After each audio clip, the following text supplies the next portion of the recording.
Salut et bienvenue. Alors maintenant, on va passer à l'étape suivante, c'est l'étape du packing. Alors, les outils du packing dans Rhizome se situent ici et là. Alors, c'est là qu'on va organiser et ordonner, voire, on va dire, gérer nos éléments UV, W, pour qu'elles puissent être bien ordonnées et aussi pour qu'elles puissent, on va dire, occuper le maximum d'espace de travail ici. Alors, le but à la base, donc ici dans Rhizome ou même dans un autre logiciel 3D, au moment où on va faire du dépliage des UV et à la phase du packing, essayer de maximiser cet espace-là, donc essayer d'éviter ces espaces vides non exploités de manière à essayer donc de gérer cet espace-là pour, en d'autres termes, on va dire, essayer d'attribuer le maximum de pixels, de textures qu'on va affecter à nos éléments UVW. Alors, sans pour autant donc, de déformer ces éléments-là. Par exemple, ici, on est à 61%, donc on voit très très bien dans cette label ici. Ce qui est pas mal pour la gestion d'espace, comme je l'avais déjà expliqué. Alors, bien organiser ces éléments-là, ça va nous permettre aussi de bien se retrouver et d'être beaucoup plus efficace.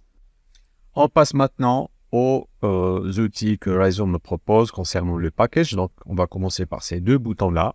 Alors, le premier, c'est Pack, raccourci P, et le deuxième, c'est Pack Translate, raccourci Shift plus P. Alors, j'ai écarté mes éléments des UVW donc, à gauche et j'ai laissé mon espace de travail, donc des coordonnées UV libres comme ça pour donner un exemple. Alors, je vais commencer par la sélection de ces éléments ici et je vais appuyer directement sur P. Alors, on voit très très bien que Rhizome, donc il a occupé mon espace de travail, donc des UVW par ces éléments sélectionnés. Alors, il a ignoré les autres éléments parce que j'ai fait une sélection, donc il a donné priorité aux éléments sélectionnés pour faire un package.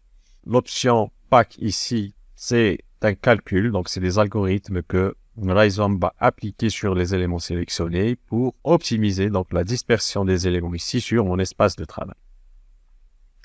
Rhizome a appliqué donc des modifications, on voit très très bien que ces éléments ont subi des modifications, donc il a déplacé les éléments sur mon espace de travail, il a appliqué aussi une mise à l'échelle pour qu'elle puisse optimiser le maximum cet espace de travail. Alors, je vais donner un autre exemple maintenant et je vais sélectionner un autre élément qui est un petit peu différent aux éléments sélectionnés au préalable et je vais appliquer encore une fois un package. Voilà. Maintenant, on constate que le résultat n'est plus le même et ça dû à l'ajout de cet élément-là qui est un petit peu plus lent, ce qui a donc reformulé les calculs dans Rhizome pour donner un résultat différent là où tous les éléments doivent se mettre d'accord. Donc, il n'y aura pas de déformation initiale de chaque élément. Si je dis pas de déformation, ça veut dire qu'il n'y aura pas d'étirement ou de pincement des éléments. Donc, Rhizome, c'est comme s'il va essayer de faire un genre de mise à l'échelle de manière homogène. C'est comme si on fait cette manipulation comme ça. Donc, il ne va pas faire de manipulation genre une déformation à écraser les éléments, mais il va faire une déformation. Est-ce que les éléments doivent être, on va dire, fidèles à leur forme initiale? Maintenant, on va essayer de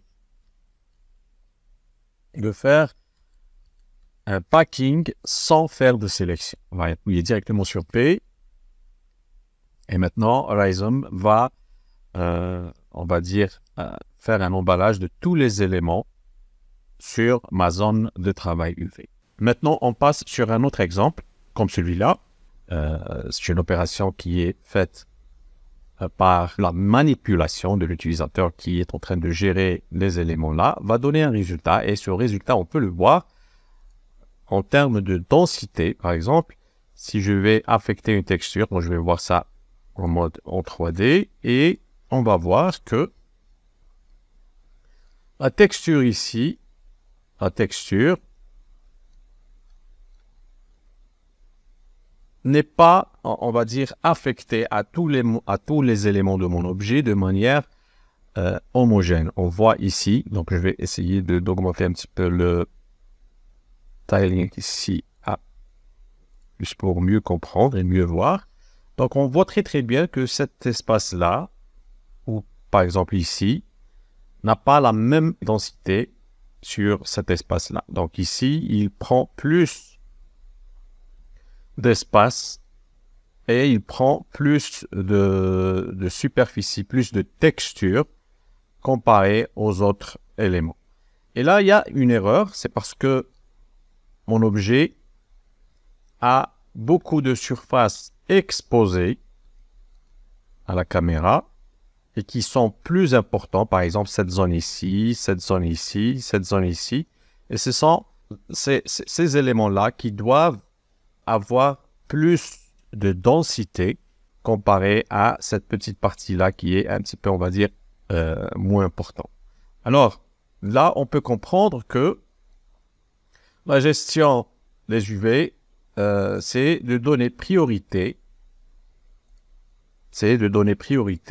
aux éléments les plus exposés. Donc, je vais essayer donc d'agrandir et donner plus de surface à cet élément-là. Parce que maintenant, là, on voit très bien que si l'élément est petit, il va consommer moins de pixels. Donc, il va prendre moins de pixels. Ici, il est grand, donc il va occuper plus d'espace. Et il va donc consommer plus de pixels. Et c'est là qu'on joue sur la densité des pixels affectés à cet élément-là. Donc, par exemple, cet élément-là, je vais le chercher. Il est un petit peu plus grand, donc je vais essayer de le réduire parce qu'il est moins important par rapport à celui-là. Je vais faire la même chose ici. Et je vais essayer d'agrandir cet élément-là comme ça. Alors, ce genre de manipulation rentre dans la gestion de vos UVW. Et le fait d'essayer d'organiser vos UVW sur cette base, d'appuyer sur Pack tout court, Rhizome va ignorer vos modifications appliquées sur chaque élément et il va, on va dire, rendre uniforme l'ensemble des densités affectées à l'ensemble de nos éléments. Donc cette opération va modifier toutes les modifications et la gestion que vous avez appliquées sur vos éléments. Donc pour éviter l'annulation de vos modifications ici dans Rhizome, par exemple en termes de densité ou d'orientation,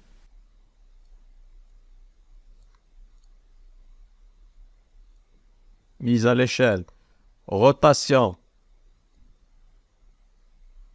Donc, si vous avez appliqué des rotations, comme ça,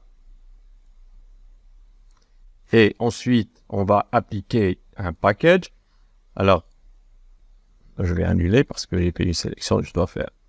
Alors, si je vais faire un package normal, Rhizome va redimensionner tous les éléments, les repositionner et aussi les pivoter donc de manière automatique pour que le rapport hauteur-largeur pour chaque élément soit uniforme et relié avec le reste des éléments pour garder une texture homogène sur l'ensemble des éléments.